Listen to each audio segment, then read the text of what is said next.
अस्सलाम वालेकुम स्टूडेंट्स। आज हम डेटाबेस में लेक्चर नंबर 48 पे बात कर रहे हैं और आज हम लेक्चर नंबर 41 पे बात कर रहे हैं। और इसमें आपके पास सबसे पहले है, यहाँ पे आ जाएं, आपको ये थोड़े प्रैक्टिकल चीज़ें हैं, थ्योरी नहीं है यहाँ पे। तो यहाँ पे आप आएंगे मेटेरियलाइज्ड व्यूज़ में।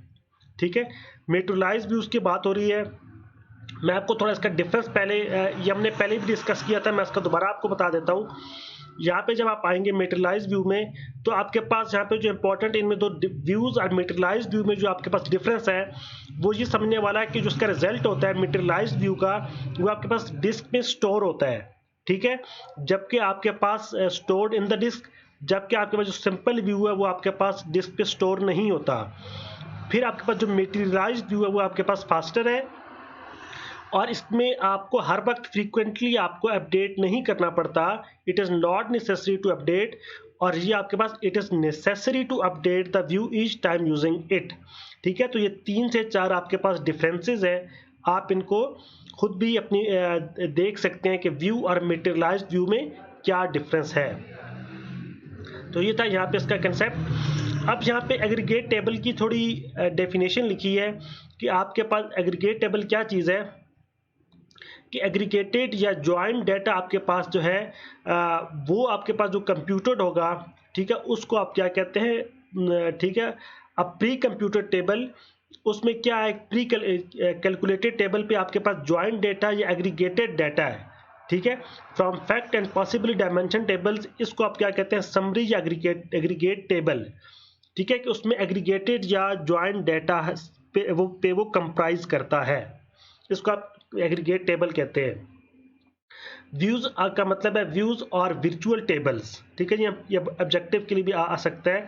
व्यूज आपके पास वर्चुअल टेबल्स है। ठीक है, और व्यूज में आपके पास क्या होती है, क्यूरी आप एवरी टाइम आप उसको एग्जीक्यूट करते हैं व्यू के केस में। और जब आपके पास आ जाती है बात कम्प्लेक्स क्यूरीज की केस में, तो कम्प्लेक्स क्यूरीज की केस में आपको जब आपके पास ज्वाइन रोज और एग्रीगेट फंक्शंस ज़्यादा आपके पास लार्ज नंबर्स में आ जाते हैं, तो फिर आपके पास मेटेरियलाइज्ड व्यू की आपको ज़रूरत पड़ती है। ठीक है, कम्प्लेक्स क्यूरीज के केस में आप जो है मेटेरियलाइज्ड व्यू को यूज़ करते हैं। देखिए मैंने लिखा है यहाँ पे, solution of complex queries is materialised view. ठीक है, जब कम्प्लेक्स क्यूरीज आ जाएंगी तो फिर आपको मेटेरियलाइज्ड व्यूज़ आपको उनको यूज़ करना पड़ेगा। इनका दूसरा नाम इंडेक्स व्यू है। ये भी ऑब्जेक्टिव के लिए याद रख लें कि इंडेक्स व्यू और मेटेरियलाइज्ड व्यू सेम है। ठीक है, और आप इनको क्लस्टर इंडेक्स के थ्रू क्रिएट करते हैं। फिर आपके पास ये आ जाता है कि इंडेक्स व्यू या मेटेरियलाइज्ड व्यू, जब बेस टेबल में आपके पास कोई मॉडिफिकेशन होगी, ठीक है, तो वो उसको ऑटोमेटिकली रिफ्लेक्ट करेगा। मैं रिपीट करता हूँ कि जब आपके पास बेस टेबल में बेस टेबल के डाटा में कोई मॉडिफिकेशन होगी तो इंडेक्स व्यू उसको ऑटोमेटिकली रिफ्लेक्ट करेगा। ठीक है, आफ्टर द इंडेक्स क्रिएट होने के बाद। अब यहाँ पे आ जाते हैं, इंपॉर्टेंट चीज़ है कि मेटेरियलाइज्ड व्यू की एप्लीकेशंस क्या क्या है।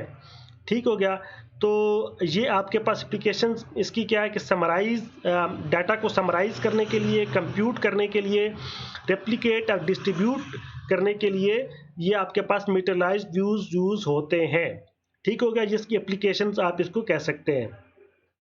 और कौन कौन से इन्वायरमेंट में आपके पास ये मेटेरियलाइज्ड व्यूज यूज होते हैं, ठीक है, आप वो इन्वायरमेंट्स देख लेते हैं। इन्वायरमेंट कौन कौन से आपके पास, डाटा वेयर हाउसिंग है, डिसीजन सपोर्ट है, ठीक है, और तीसरा आपके पास डिस्ट्रीब्यूटेड और मोबाइल कंप्यूटिंग इन्वायरमेंट है। ये 2 से 3 आपके पास जो है ना इन्वायरमेंट्स हैं। ये हम बारी बारी में देखते हैं कि किस तरह मेटेरियलाइज्ड व्यू यूज होता है। आप डाटा वेयर हाउस के केस में आप उसको मेटेरियलाइज्ड व्यू को आप सम और एवरेज कैलकुलेट करने के लिए यूज करते हैं। आपके सामने लिखा है, ठीक है, सम एंड एवरेजेस। ये आप डाटा वेयर हाउस में आप मेटेरियलाइज्ड व्यू को सम और एवरेज कैलकुलेट करने के लिए यूज करते हैं। ठीक है, और इस डाटा वेयर हाउस में आप मेटेरियलाइज्ड व्यू को आप समरीज कहते हैं। ठीक है, ये दूसरा नाम है। जब आपके पास डाटा वेयर हाउस में आप मेटेरियलाइज्ड व्यू को समरीज भी कहते हैं।